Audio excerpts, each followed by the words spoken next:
राष्ट्रवादी शरद पवार गटाचे अध्यक्ष शरद पवार आणि उपमुख्यमंत्री अजित पवार हे पुन्हा एकदा एकत्र येणार असल्याची चर्चा सुरू आहे। यावर आता राजकीय वर्तुळातून प्रतिक्रिया येण्यास सुरुवात झाली आहे। केंद्रीय मंत्री रामदास आठवले यांनी या सर्व पार्श्वभूमीवर बोलताना मोठे वक्तव्य केले आहे। शरद पवार आमच्या सोबत आले असते तर या देशाचे राष्ट्रपती होऊ शकले असते।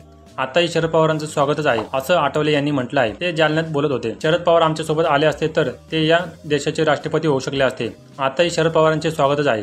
शरद पवार आणि अजित पवार एकत्र होते, आजही एकत्र आहेत। अजित पवारांचं म्हणणं एकच होतं, जर तुम्हाला शिवसेना चालते तर बीजेपी का चालत नाही? शरद पवार साहेबांसारखा माणूस आमच्या सोबत आला असता तर पंतप्रधान नरेंद्र मोदी यांच्या खांद्याला खांदा लावून देशाच्या प्रगतीसाठी, शेतकऱ्यांच्या कल्याणासाठी त्यांनी काम केलं असतं। शरद पवार हे देशाचे राष्ट्रपती होऊ शकले असते। अजूनही ती वेळ गेलेली नाहीये। शरद पवार आणि अजित पवार हे जर एकत्र येऊन त्यांचा एनडीएला पाठिंबा मिळत असेल तर शरद पवार यांचं स्वागतच आहे असंही आठवले यांनी म्हटलं आहे। याच दरम्यान यावेळी बोलताना त्यांनी मनसे प्रमुख राज ठाकरे आणि शिवसेना ठाकरे गटाचे प्रमुख उद्धव ठाकरे यांच्यातील युतीची चर्चा सुरू आहे, त्यावर देखील त्यांनी प्रतिक्रिया दिली आहे। उद्धव ठाकरे आणि राज ठाकरे तसेच शरद पवार आणि अजित पवार एकत्र येत असतील तर मला आणि प्रकाश आंबेडकर यांना देखील एकत्र यावं लागेल। तरी मला असं वाटतं की उद्धव ठाकरे आणि राज ठाकरे एकत्र येणार नाहीत। आले तर महाविकास आघाडीमध्ये फूट पडेल आणि त्याचा फायदा आम्हालाच होईल। दोघांना एकत्रित यायचं असेल तर त्यांनी यावं, पण त्यामुळे महाराष्ट्राच्या राजकारणामध्ये फारसा बदल होणार नाही असंही आठवले यांनी म्हटलं आहे।